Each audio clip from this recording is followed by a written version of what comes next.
Perfect.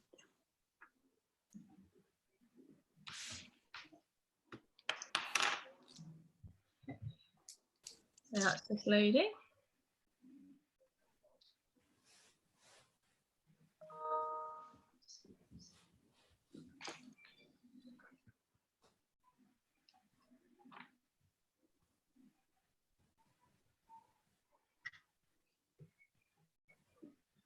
Thinking about it.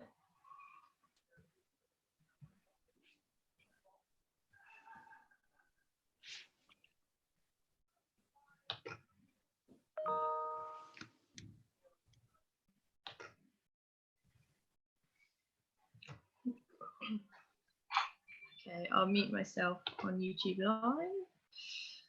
Okay, so we're on YouTube Live now, so I'll let everyone in.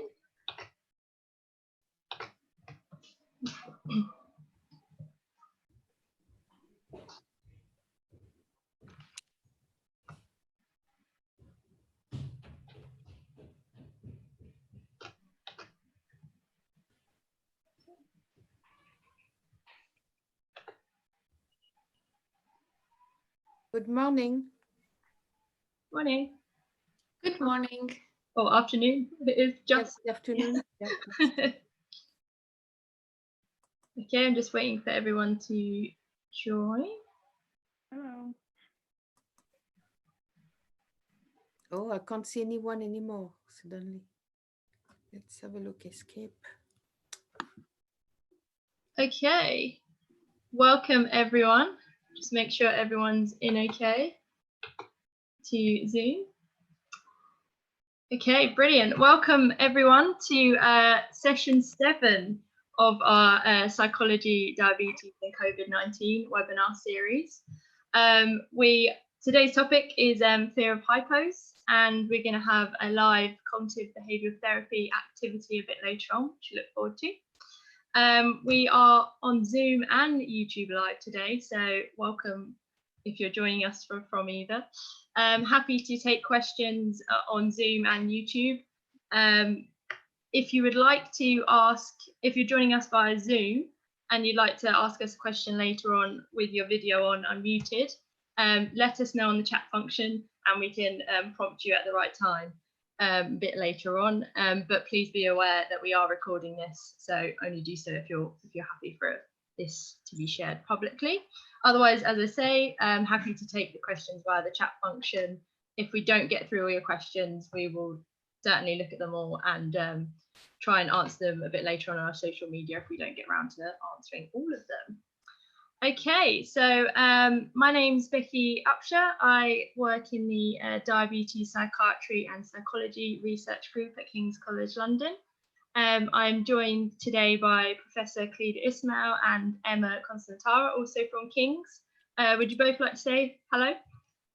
Hello. Thank you. I'm Khalida Ismail. I'm a diabetes psychiatrist working in this area for 20 years at King's Health Partners. Thanks, Khalida. And Emma? And hi, my name is Emma. I'm a PhD student at KCL working on eating disorders in people with type 1 diabetes. Today I will be taking your questions over YouTube and the chat function.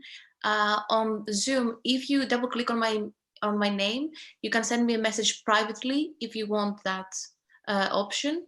Otherwise, everyone will see your message as well. Thank you, Emma. And we are also joined today by the lovely Jade Byrne. Thanks for joining us, Jade. Thank you for having me. It's great to have you on. I am going to pass over to Khalida now, who's going to have a great chat with you. Right, thank you. So before we do, for those who've listened to us regularly and for those that are new, perhaps if I just give you a little summary of what our webinars are for. So this is a live interactive forum for people with diabetes or living with diabetes to give a chance to explore some of the psychological aspects of living with diabetes, especially in this context of COVID-19 and shielding and isolation, but also hopefully beyond that. It is not a clinical advice service, so if you've got any specific questions about your diabetes or your mental health, please we won't be able to answer them here, but please do contact your GP or your diabetes team, because that's what they're there for, and they're looking forward to hearing from you. So today's, just aware that some of you have got the video function on, so you might find that you will get better functionality if you turn off your video and also your chat function for those of you that are listening, so that you get a bit more of a better experience. Our topic today is fear of hypoglycemia, and I'll be taking you together with Jade and through the questions that you ask us, developing a sort of a better psychological understanding of hypoglycemia in the context of living with diabetes, mainly type 1 diabetes, but also a lot of people with type 2 diabetes also worry about having hypoglycemia. So basically, we would like to start with introducing Jade, who has got type 1 diabetes, but is also an actress and will tell us a little bit more about herself. Thank you so much, Jade, for joining us. Perhaps if I could start by asking you a little bit about yourself, you know, like how old you are, where do you live, what do you do for a living, who's at home with you, and so on. It's like my dating profile or something, isn't it? So I'm Jade Byrne. So I'm an actress and a writer. I am 34. I live in Darlington in the northeast. I was diagnosed with type 1 diabetes over 30 years ago. In fact, I'm getting closer to 31 years, I think, now, than 30 years. Yeah, as I said, I'm an actor and writer, so I have a show called Pricks, which I have been touring the UK extensively with, and should have been on tour right now, should have been in Brighton right now with it, until obviously lockdown happened. Pricks is about my journey with type 1 diabetes. It's funny, it makes you laugh, but it also makes a lot of people cry. It's just very honest and shares some of people's stories too.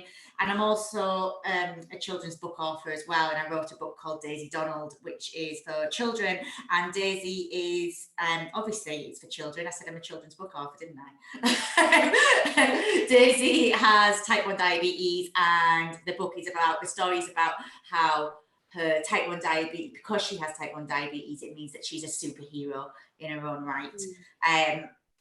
Yeah, and it rhymes all the way from start to finish, because I love children's books that rhyme. So that's a little bit about me. I know what you mean about children's books. There's a lot of psychology that you can pack in there, isn't there, through very simple words and pictures. So I'd love to hear a little bit more about them, and hopefully we might be putting them up at the end of our toolkit so that other people can look at them too. So you got diagnosed with type 1 diabetes at the age of 4. Yes. Yeah. 4 years old. So what are your sort of memories of that? Well, they are my earliest memories. I don't remember anything before having type 1 diabetes. So my earliest memory was me wetting the bed. At least, so I was sharing a bed with my sister. My parents were away. I think my dad he worked for Xerox at the time. It was like a business dinner or something they were at. And we stayed at my Uncle Charlie's house. And I shared a double bed with my sister. And I remember wetting the bed. I remember wetting the bed at least 10 times and moving to a different dry spot each time I did. So my sister ended up like surrounded basically in a bed by my urine. So that's my earliest memory, and the reason why I was wetting the bed so much was because I obviously had type 1 diabetes. Luckily, my mum had recently read an article about it and picked up on the symptoms and took me to the doctor straight away. And then the next thing I remember of my life is hiding. I was hiding constantly in the hospital from the doctors and nurses because I didn't want to be pricked. I was scared. I didn't want another injection or another finger prick. And I hid back in 1989, the medicine rooms, as I call it. I don't think that's what you call it. The medicine rooms on the wards, they weren't locked then. They were open, and I hid in this medicine room behind a bin for over 2 hours. While the doctors and nurses and my parents were literally beside themselves searching for me, going up and down the corridor. And I thought it was great. I thought, I'm just really good at hide and seek. This is brilliant. So they're they're my earliest memories of life, is being diagnosed. So I don't remember not having type 1 diabetes. I'm thinking about it from a sort of a psychological point of view, and also your emotional development from then on. I mean, although it was funny, as you said, you were having fun hiding from your parents, actually there was something a little bit more serious going on, which is that you were scared. I was terrified, yeah. Yeah. Could you tell us a little bit more about that? What was it that you remember feeling? Oh, it's a long time ago, that now. I remember, well, obviously my memories are hiding, so I can only assume, I remember I just didn't want them to prick me again. I didn't want to be stabbed again. I felt like a pincushion, and yeah, so I just remember being a scared little 4-year-old, and I would hide in the wardrobe in the hospital room, and my parents, I could hear my parents saying to the doctors and nurses, "Oh, we don't know where she is," but they're obviously like pointing at where I am at the same time. Oh, I remember hiding under the bed. I was scared. It's only in later life that I've realised what a traumatic experience that must have been for me. Being diagnosed, it's traumatic for anyone. It's traumatic for the parents as well. So what do you, when you say that, can you tell us a little bit more about your thoughts and feelings around that? I mean, one aspect is that it hurts, or, you know, to be pinpricked and to be a cushion prick, but you also use language like being stabbed. And I've had other patients use that language. And every time we use words like prick and stab, they're not pleasant words, are they? And they do conjure an anxiety response, don't they? It's not, we're touching. So I just wondered what do you remember of that, of those thoughts and feelings a bit more, you know, when you say it's a trauma? Oh, it hurt. It didn't seem fair. I didn't want to be hurt. I didn't want them to hurt me again. And back in 1989 as well, like their finger pricking machine was nothing like our finger prickers today. They really did hurt. Like I had that one that like fully wove, but like I can't really describe it. But it did hurt. So I was scared. I was, and I use words like stab and prick because, well, that's what it's doing. It's piercing my skin. So like, I use it in my show. I say, and I stab the injection in my leg. And it's just, yeah, I don't know. I've never thought about the psychology behind those words, but that's. You also said something really interesting about it's piercing my skin. And I have a colleague in our department who talks about our skin being our first defense against the world. Yeah.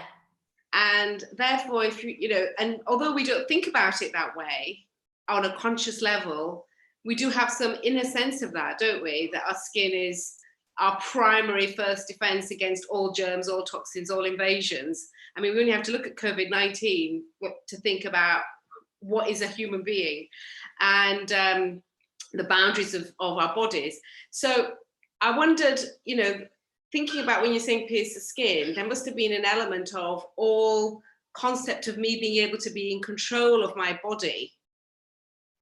It has gone, hasn't it? Because now I have to do this to live. And I think that's, I always say that type 1 diabetes contributes to me being a bit of a control freak. So when it's funny that you said that about you're out of control, but I think because I spend so much time trying to control my body, trying to be my pancreas, I feel like I'm very in control and in tune with my body. But I am a control freak, and I think that's because I've spent my life measuring my blood sugars and just having to control my diabetes. So it makes me quite controlling about other aspects of life as well. And I've met lots of other type 1s that have said the same, that they feel like they're a bit of a control freak. And when I have my bloods taken, when I go and get my bloods done, I have to watch it happening, because if I'm watching it, it doesn't hurt. But if I look away, it hurts. Right. I think that's just because I feel like I'm a little bit more in control if I can see what's going on. That's really quite an important part of coming to accept that you've got diabetes, isn't it? For those that perhaps listening that really struggle with having diabetes, is having some sense of, I can control this, it's in my power. And that's been quite powerful for you. Yeah. Would you agree with that? That sort of be able to say, for instance, like being able to watch an injection being done or blood being taken is helpful for you because you feel like you've got a choice about that. Yeah, I feel like I'm a bit in control. I've got a bit of power over that. Yeah. So could you perhaps take us from childhood, from hiding behind the wardrobes, and moving forward, how did you overcome these as you were growing up from 4 to 8 years old to 10 years old and so on? So a lot of it was down to my parents. My mum always gave me it was drummed into me, the mindset was drummed into me that type 1 diabetes will never stop me from doing anything. It will not be a barrier. I can do anything. So because my mum was so brilliant at that, and she was so great at going into school and making sure school knew everything they needed to know. I don't feel like I had a dramatic kind of schooling around type 1 diabetes. Obviously, it was really different back then. So when I was at primary school, I was on 2 injections a day, like in the actual syringes, flicking the air bubbles out type injections, and testing my blood sugar about 3 times a day. But I had to have certain amount of carbs for each meal. So I think breakfast was 20 grams or 30 grams of carbs. And then I had 10 grams at 10 o'clock. So everyone in the class used to be really jealous of my type 1 diabetes, which I thought was great because I got to go and get a biscuit at 10 o'clock. I had to go to the corner of the classroom to my little biscuit box and have a biscuit at 10 o'clock. Obviously, it's quite different now. You wouldn't feed the insulin now like you did back then. But so I always thought, oh, it's pretty cool. When it got to secondary school, I was on injection pens by then, but I was still only on 2 a day. So I never had to inject at school. I had a blood tester, which I think was at reception. I didn't have it on me. It wasn't like now where I'm just constantly looking at my phone to see what my blood sugar level is. Didn't really monitor it as closely back then as we do now. And so if I felt funny, I would if I was having a hypo, I'd be sent from the classroom to reception to check my blood sugar. Nobody would go and get the blood tester for me. I'd have to walk there, hypo, and it's a big school. It had 1,200 students. It was quite a small town, but quite a big school. So yeah, it was different, but the teachers knew what to do, and that's because my mum always prepared them for that. And I think I had a lot of fear going through my late teens, when I was in that transition period of going to university, and then I went changed. I stopped. I only did a year at uni. Then went to drama school. I think my biggest fear was who is going to be there for me in the middle of the night, like my mum is. Who's going to replace my mum? I described my mum. She was my guardian angel. She was the amount of times I woke up, because I suffer so badly with nocturnal hypos. Well, I did. I don't anymore, luckily. But I would be woken up. I'd come round in the middle of the night so many times in a pool. The bed has just got a wet outline of me on it because I've sweated so much, because I've slept through the symptoms. And it's not until I used to make, when I had a hypo, I used to make some really weird noises, like exorcist type noises, and that would be what woke my parents up. I've come round so many times to her, pouring Lucozade down my neck, comforting me, and I think I had that worry of who's going to do that for me, when I don't live with my mum anymore. My mum, when I went to uni, she was so anxious because I was on my own in a room. I think we can come back to, I think what you're saying is really interesting and important, but can I just come back to your teenage years? Yes. Could you describe your relationship with diabetes during your teen years? Did you have a positive relationship with it, or did you want to reject it? A lot of people say that when I hit 14, 15, 16, I've had enough. and I just want to be like everybody else, and they stop their insulin. Did any of that happen to you? The sort of what people sometimes call the rebellious phase? Or no, I was lucky. I didn't rebel, and I think that's because my mum never let it take over my life, if that makes sense. She did a lot for me. So I think because I didn't mind my diabetes, and I always found it, bearing in mind when I'm at secondary school, like everyone wanted to be my best friend because I was diabetic and I got a lunch pass. So when you get a lunch pass, you've got to take 2 friends to the front of the queue with you. So like everyone didn't want to have to queue for lunch. So like everyone wanted to be my best friend. So I always saw, I'm very good at seeing the silver lining in every cloud. That's just the kind of mindset I have. Other people with diabetes would really hate that. Yes. Because they feel like they've been singled out and stick out like a sore thumb, the person that can always jump the queue, the person gets the biscuit, they just want to blend in the background. So it's interesting that there are different people with diabetes can react to the attention it gives you in different ways. But Khalida, I'm a performer. That's in my blood. I love being centre of attention. I'm not gonna lie. I love like, I was terrible at, I always wanted to be confronted by someone. I used to do my injections really obviously in public because I wanted someone to say something so that I could turn around and educate them and like go, actually, no. But that never happened. So like that's really interesting what you say, is that you were saying you were quite assertive and confident with your diabetes, and as a result of that you actually experienced very little bullying and very little stigmatizing. Yes. Because people, obviously those kids that you were expecting to call you a junkie or something like this never did, because they know they'd get a full mouthful from you.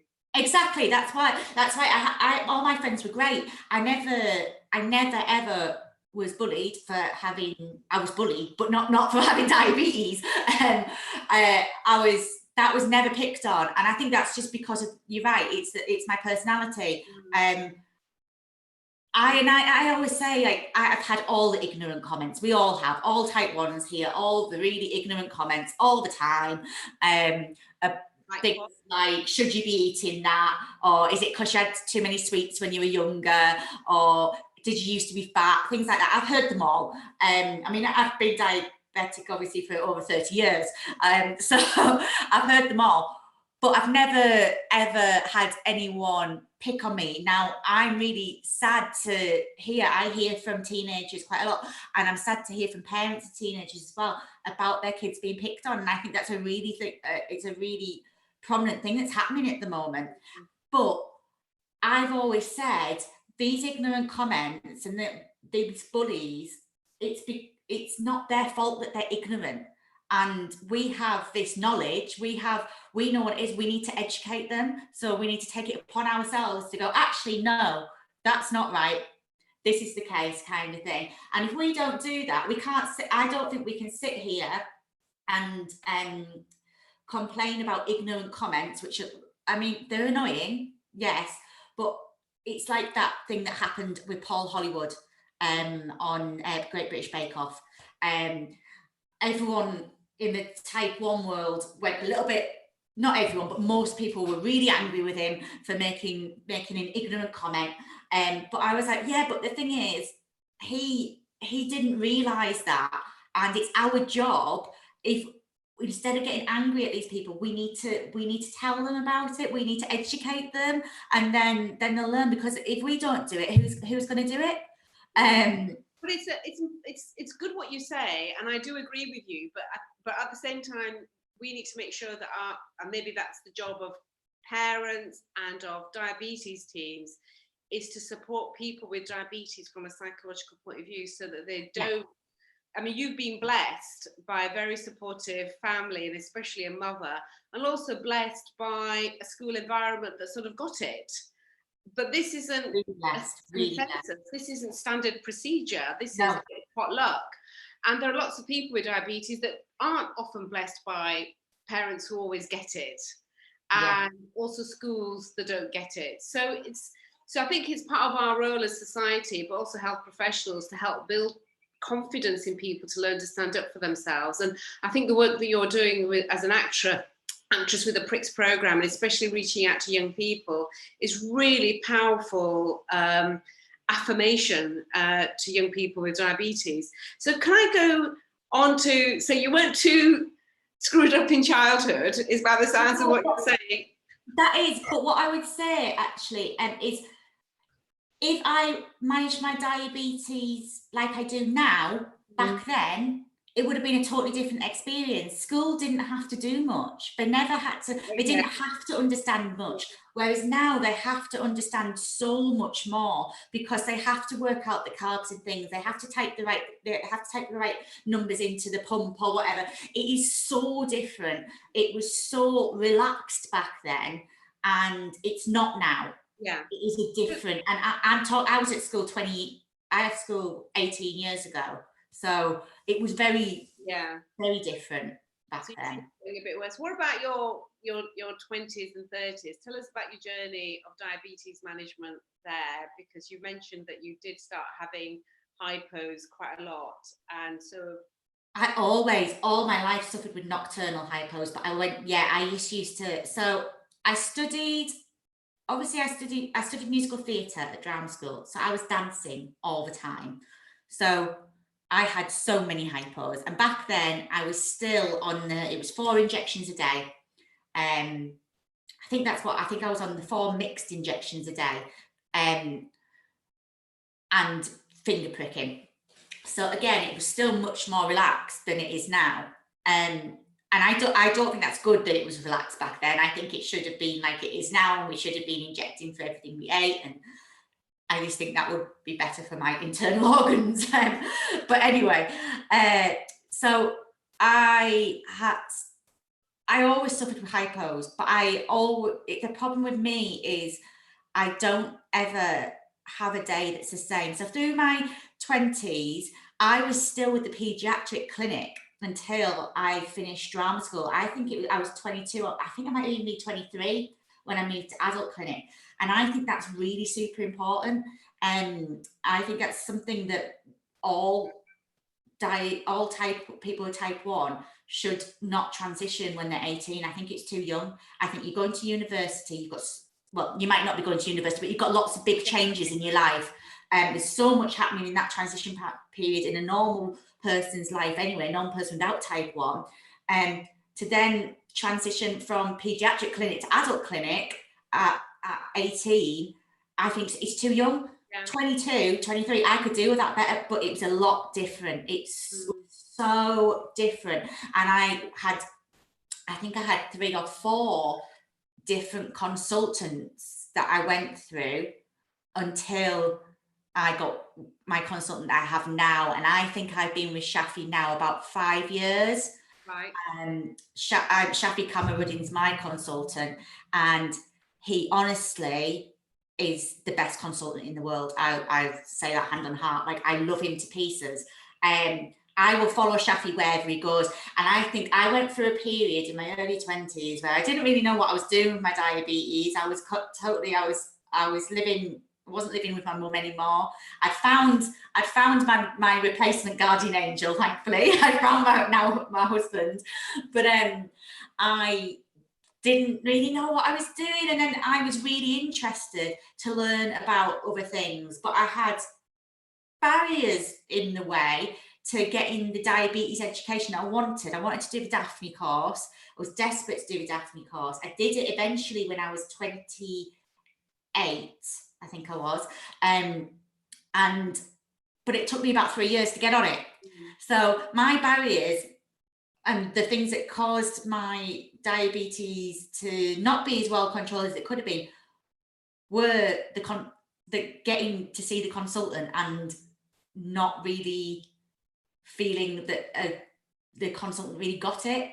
Whereas when I met Shafi, the first day I met Shafi, he said, hi Jade, I'm Shafi Kamarudin, but you can just call me Shafi. And immediately I was like, oh, I'm gonna like you. You're not Dr. Kamarudin, you're Shafi. I was like, yeah, we're gonna get on really well.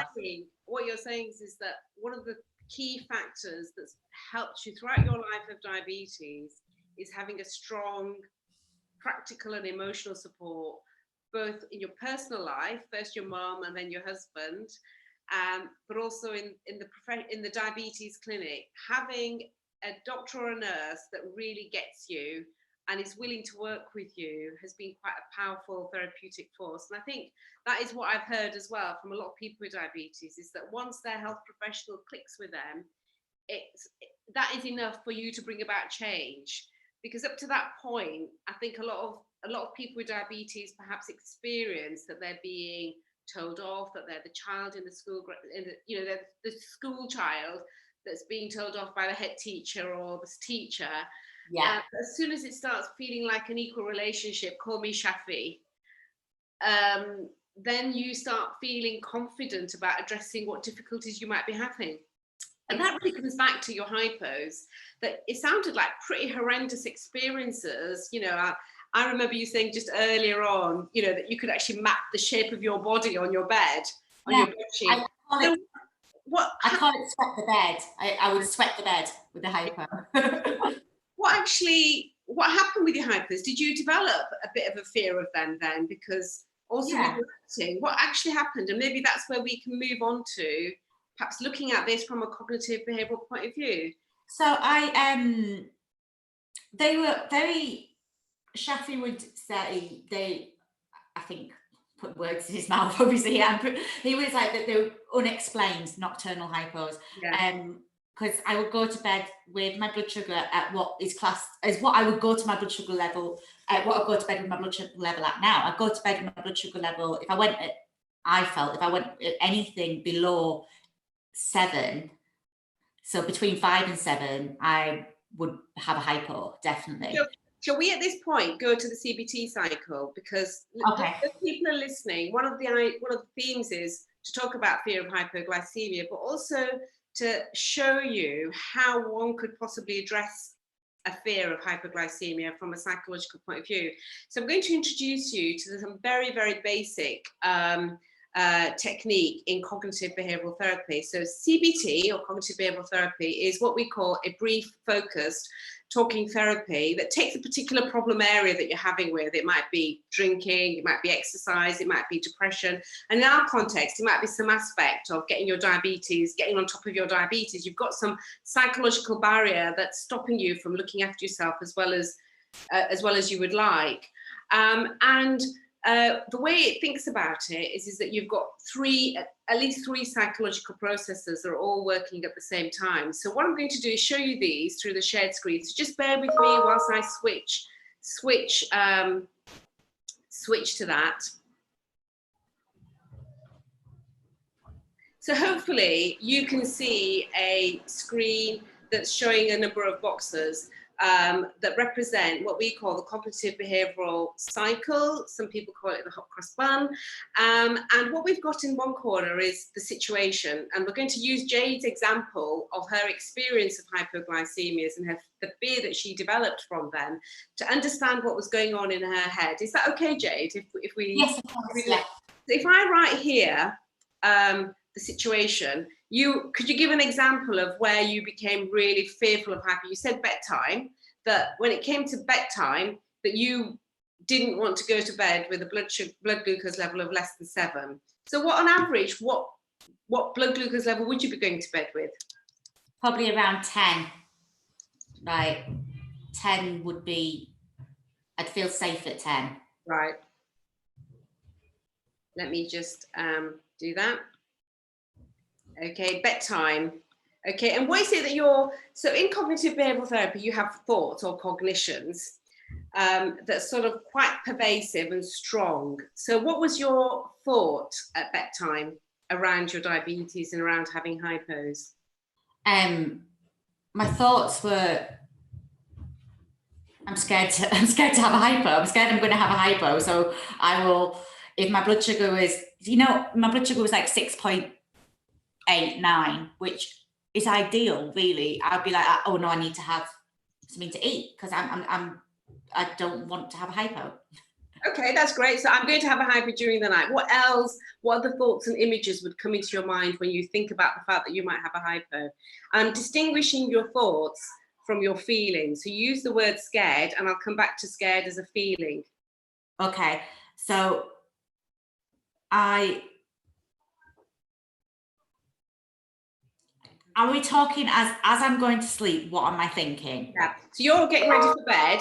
Your blood Yeah. glucose is 7, say. Yeah. And you're beginning to worry that if I go to bed with a blood glucose of 7, I might have a hypo. What other, when you think about that I might have a hypo, what other thoughts and images come into your mind apart from I'm just going to have a hypo? For instance, I can't be bothered with it. I can't be bothered with it. I haven't got the time for it. I don't want to be woken up in the middle of the night. I don't want to be knackered tomorrow. I don't want to feel like rubbish. Yeah. I don't want the hypo dread. What's that? The dread of what you've done in your hypo, what you've said, how you've acted. And I don't want a hypo hangover. Can you give me some examples of what you mean by the dread? That's really interesting. I've never heard that phrase before. So thank you for sharing that. The dread, like the unknown. What have you said? What have you done? Who's been there? Who's had to witness it? It's all the unknowns. You don't know because you're not conscious. You don't have a clue. It's the worry that you might have. Said something. I mean, I sometimes say ridiculous things in my hypos. It's a worry of looking. I know. Oh, this is just, you just turned a cog in my brain here. It's the fear of looking like a victim, looking weak and vulnerable. Yeah. I imagine what you're also thinking about is, what you're describing is not being in control of your body. Yes. Will I wet myself? Will I bite my tongue? Will I have a fit? Will people laugh at me? Will I be ignored? Will I be left to dead? And it's quite a humiliating experience, isn't it? You finding yourself in a vulnerable position, totally dependent on somebody else for your life. Yeah. So that's pretty understandable that you don't want to have that experience, isn't it? I mean, it's not rocket science in a way. Any human being that knows that this could happen. I mean, in my work, I've had people who've had a hypoglycemia episode just once and have said that will never, ever happen to me ever again, and deliberately have run their blood sugars high because of that one episode was so traumatic. It is traumatic. Yeah, every one episode is traumatic. So shall I say the humiliation? Would that be a reasonable? Yeah, that's it's humiliation. Yeah. So what feelings did it conjure in you when you're getting ready for bed? The idea that this might happen to the night, all these awful thoughts that are going through your head about it. You mentioned the word "I'm scared." Yeah, it's worry, it's anxiety, it's the fear of what could happen, and then it's the feelings that come after it's happened as well. It's the kind of the shame, I often feel ashamed after hypo. And guilty, or I shouldn't. I know I shouldn't, and because really we can, like, all of us type 1s we're all so different, but we can follow all the rules and do everything right, and still my body might decide, my hormones might decide that they're gonna kick off that day, and just there's no stopping a hypo coming on. Behavioral therapy, we identify what the thoughts and feelings are, which you've done really well, and they are pretty strong, aren't they? Your thoughts and your feelings, they're not, these thoughts and feelings are what we call negative thoughts and feelings, and when we have them, they make us have negative behaviors or unhelpful behaviors because we don't want to have those thoughts and feelings. So in your case, Jade, what would be your behavior regarding your diabetes care? There you are at bedtime, your blood glucose is 7, you've got those thoughts, you've got those negative feelings. What decision do you make about your diabetes to avoid those thoughts and feelings? I eat something. Like what? So I'd eat about 10 grams of carbs. So I'd have like a biscuit or a bag of crisps, knowing me, because that's my favourite thing. I eat something to raise my blood sugar. To what? Yeah. To what? Well, about 10 really. And then I put, yeah. I'd eat something to raise my blood sugar. And then that would make me feel happier going to sleep then. Yeah. And then what will happen after that? What's the sort of the consequences of that? I'm high in the morning. Yeah. And then how do you feel with that? Bit rubbish. Yeah. So you still feel rubbish? Yeah. So let me just going to share the screen so in cognitive behavioral therapy, what we try to do is challenge some of those thoughts and feelings by helping you to find alternative thoughts and feelings. So I'm just going to move these over. Sorry, select all and go back here and paste. Oh dear, that hasn't worked. Let me just bear with me, because this is the tricky bit of doing things online.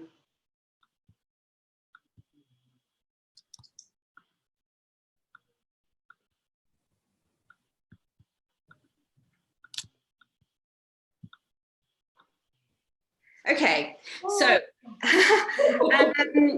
okay, I'm sure somebody with graphics could do that a lot better than me, but anyway, thinking about your thought, you know, in the CBT cycle, what we do is we take these 3 boxes, your thoughts, your feelings, and your behaviors, and think about which ones you think are the ones that you can challenge the most easily. Okay. You know, so there's a difference between the ones you think you should change versus the ones you think you can change. Right. Those areas, do you think it's easier for you to change your thoughts about having the hypo during the night, or your feelings, or your behaviors? Probably easier to change behaviours. Oh, okay. Is that surprising? Well, actually, the origins of cognitive behavioral therapy was all behaviors. The idea was if I change my behavior, e.g. if I'm depressed and I just go out and walk, that would have a knock-on effect on my mood and my feelings. I mean, we prefer it if people say I'm going to change my behaviors, because in a way that's a little bit easier. So you're absolutely right. I think for me, it would be easier for me to change my behaviour. Yeah. So let's have a think then. What would you change? What would be more constructive behaviour? Rather than giving yourself crisps and biscuits, what do you think would be a more constructive behaviour? Leaving my blood sugar, not eating something. Yeah. And maybe if I'm worried, maybe setting an alarm to wake me up at 2 a.m. or something, just to test my blood sugar to see what it's doing. Yeah. I mean, this is obviously, we're talking about back in the past, because that's the reason why I have the Dexcom now, because I can now go to sleep not worrying, because I know an alarm will wake me up. I won't sleep through the symptoms. But yeah, back then, I think setting an alarm to prick my finger during the night would be. Okay. Anything else about behaviours? You mentioned like your relationship with your diabetes team. Is there anything else about a decision you could make? I'm having worries about hypos. Could talk to my consultant about it. Yeah. Which to be fair, is what I did do back then. And that's how come I've got a Dexcom now.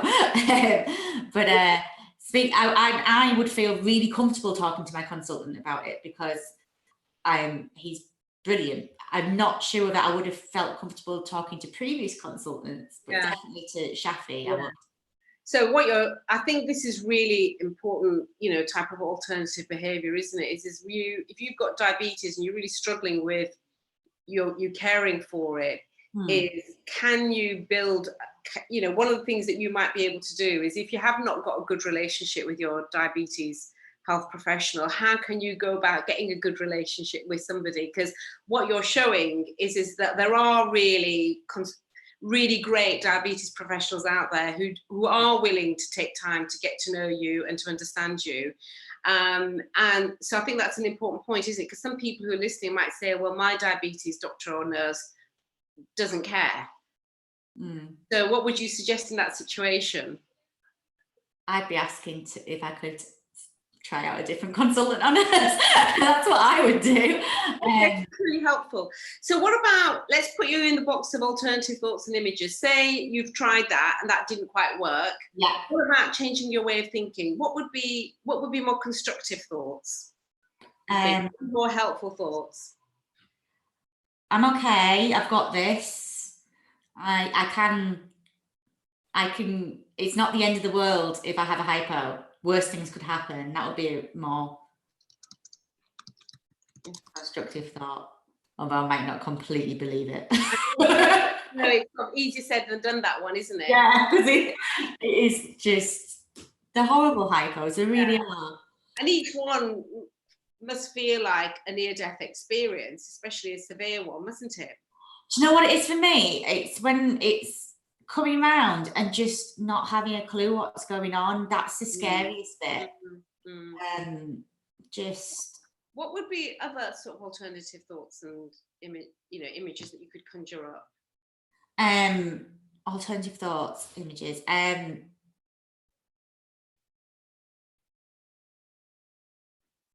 You mentioned that when I wake up in the morning, by overcompensating. Oh yeah, I don't want to be high in the morning. I shouldn't eat now because I don't want to wake up high. I don't want to feel rubbish tomorrow. Yeah. I think a alternative thought is I've got this. I've been doing it for 30 years. I'm going to be okay. I've got experience. I know what I'm doing, kind of thing. That is brilliant, actually. It's like I trust myself. Trust myself. Yeah. I think that's a really important point. I have had it for a certain amount of time. I think that's a really helpful one. Again, I don't think I hear that very much, but the idea of actually you have acquired a lot of experience, and it reminds me of what you said at the beginning, that I'm a control freak. I've learned how to look after myself and what is important. So I mean, actually, so that's quite interesting. And I think so if you were to do that, were to have different thoughts and feelings, what do you think would be your alternative feelings then? I think I would then I'd feel more at ease, more relaxed. And I'd probably feel more in control because I'd be waking up with a better blood sugar level. So you'll actually be feeling physically better as well because you've got better blood glucose level and so on. Which would make me feel happier. Yeah. So I think to the people, so to summarize, thank you, Jade, for helping, sharing those sort of internal thoughts and feelings about yourself. And I hope to the listeners of this program that this gives you a glimpse of how actually thinking about what your negative thoughts and feelings are towards your diabetes, and then actually asking yourself what might be alternative thoughts, alternative behaviors or approaches and alternative feelings, allows you to think that you don't have to be stuck in this negative spiral of having negative thoughts about your diabetes. And this is just to give you a glimpse of what a CBT approach is. And this is very basic, what we call a CBT cycle. So Jade, we're going to stop there, you and I talking, and hand over to Emma to see what questions people have for us. So please stay there. Thank you, Emma. Hello, everyone, and thank you, everyone, for participating both in the chat function on Zoom and on YouTube. So the first question is for you, Khalida. Can you give us a couple of examples about where CBT works best and where CBT would not be suggested?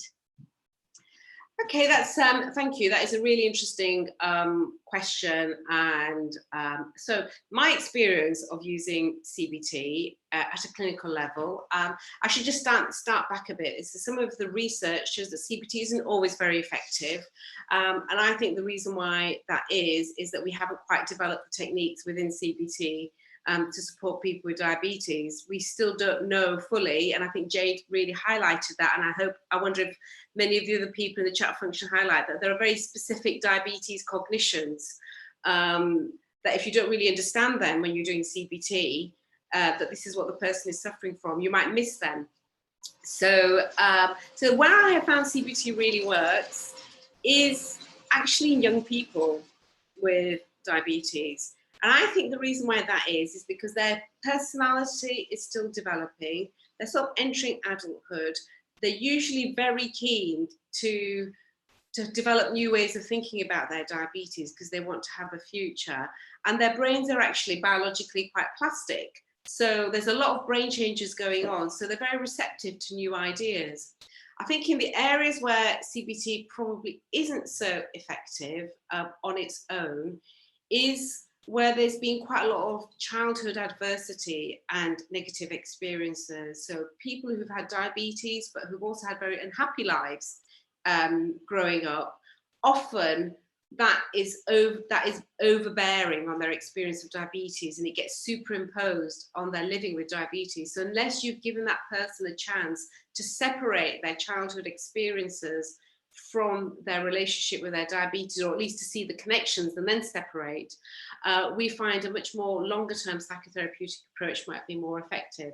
Having said that, I have met patients who have responded very well to a very diabetes focused CBT who've had traumatic childhoods. So it's not a complete blanket black or white, but generally that's been my clinical experience. Thank you. And do you have any tips for targeting negative self-talk about risks during COVID? Some people say that they are afraid to return to work and leaving the house. Wow, okay, yeah, that's really, really good question. I'd like to hear a little bit more about the kind of negative self-talk. Is this in the context of diabetes, that somebody who's got diabetes or anything? Yeah. So I think one of the ways is, again, to use, if you use that template, to think about what your thoughts are, that I am scared of getting COVID, the feelings, which will be anxiety, that I don't want to die, I don't want to go into hospital with diabetes, poorly controlled diabetes, and your behaviours is that you're probably isolating yourself more than you perhaps need to. Is that perhaps what the person who's asked this question? So I think what you need to do with that is actually think about whether you rationalising your cognitions and actually asking yourself if they've got logic. So are you over isolating yourself more than the NHS guidelines or the Public Health in England guidelines, for instance? And so that would be one way of thinking about it, is sort of rationalising your negative self-talk. Another way would be setting small experiments. Like, Jade said, I quite like to do the behavioural bit, and I think there's a lot to be said for forgetting about your thoughts and feelings, and thinking about, let me see if I can do small experiments. So you might say, let me do, small amount of going outdoors. Would I be prepared to go to the driveway? Will I be prepared to go walking? Would I like to go and walk perhaps very early in the morning or late in the evening when the roads are quieter? So you could set little experiments and targets for yourself. I think having, again, one of the things that Jade constantly has reinforced as a very strong message is support, both from family and from the health team. So another behavioural experiment is, can I have the confidence to ask a family member to support me? Can I speak to one of my diabetes team members to see if I'm being over anxious? So those are some of those things. In terms of the feelings, you may have seen in the chart that I wrote that you can do very basic relaxation techniques where you can do gentle breathing, relaxing your muscles, and thinking of positive images of other things apart from your worry about getting COVID-19. There is actually now also, and I hope it's in our toolkit, and and we've certainly been telling people on our Twitter page, is that there's quite a lot of self-help approaches for managing worry in the context of diabetes and COVID-19 that we can share with you. Thank you. And Jade, there are two questions for you. First of all, do you wear CGM? Yes, so I've got a Dexcom, which has taken away my fear of nocturnal hypos now, because it's my safety blanket. I know that I will be woken up before the hypo happens. So yeah, that's why I got the Dexcom. It was purely because I would suffer so badly with nocturnal hypos, and because I'm asleep, I would sleep through all the symptoms. So yeah, that's why I got the Dexcom. Okay, and many people in our audience share that fear, and especially while they're asleep. Some of them said that when they have severe hypos, though, they experience a pleasurable feeling, almost serene. Have you ever experienced that? I had this, it's so funny that you just asked me that, because I literally had this conversation last night on my YouTube live, my Prick Me Up that I do. And I was saying, I've only ever come across one person that said that to me. I don't know. So I can understand the pleasurable experience, like in the kind of initial stages, the 3 point whatever stages, but not when it gets like really low. But when I wake up from a nocturnal hypo, I haven't felt any of that. I've been completely unconscious to all that. So yeah, there was one person when I was writing my show Pricks, I interviewed over 40 other people with type 1 diabetes, or parents of kids with type 1 diabetes, and there was only one person I came across that said I actually really like having a hypo because it makes me feel high. I was like, well, I don't know what that feels like anyway, but the majority of people I came across, it was fear. I don't mind a low when I'm conscious and I'm awake. I don't mind a low as it comes on. I don't mind that feeling of not quite with it. But not when it gets really low, not when I'm like sweating and feel like rubbish and feel like crying. I always cry when I'm hypo. I cry, yeah, they're very emotional. So yeah, I wouldn't say that I enjoy hypos ever, that feeling. I would, no, definitely not. Okay, and one last question for you. Can people see Pricks online? Oh, that's a good question. They can't right now. That's not to say things aren't going to change in the future. I had 3 UK tours booked this year. I was in the middle of, was just started my first one when lockdown hit us. So I have 3 tours worth of shows to reschedule. Well, I'm presuming autumn won't be going ahead for 2021. So whilst I've still got it on tour, probably not going to be able to see it online, because I don't think theatres would be happy with it being available online and people then not buying tickets to see it live at the theatre. But you can buy the script, and the script's available on my Etsy shop, Pricks Products. So you can buy the script. Someone got in touch with me and wanted to publish it, which was very nice. So it's been published, and you can definitely buy copies of the script if you would like to read it. But I would love you to come and see it when it is back on tour. But it will be, I think, the 2021 before it's back out now because of the COVID situation. Thank you. That's all from me. Thank you. Thanks so much, Emma. I'm going to now hand over to Rebecca, who's going to share with you our unique list of this week for self-help. Thanks, Rebecca. Hi, everyone. Just to say, I saw the Pricks show just before lockdown, and it was great. So I recommend everyone go and see it when you can. Thank you. Okay, so just sharing this slide. Can you see it okay? Okay, great.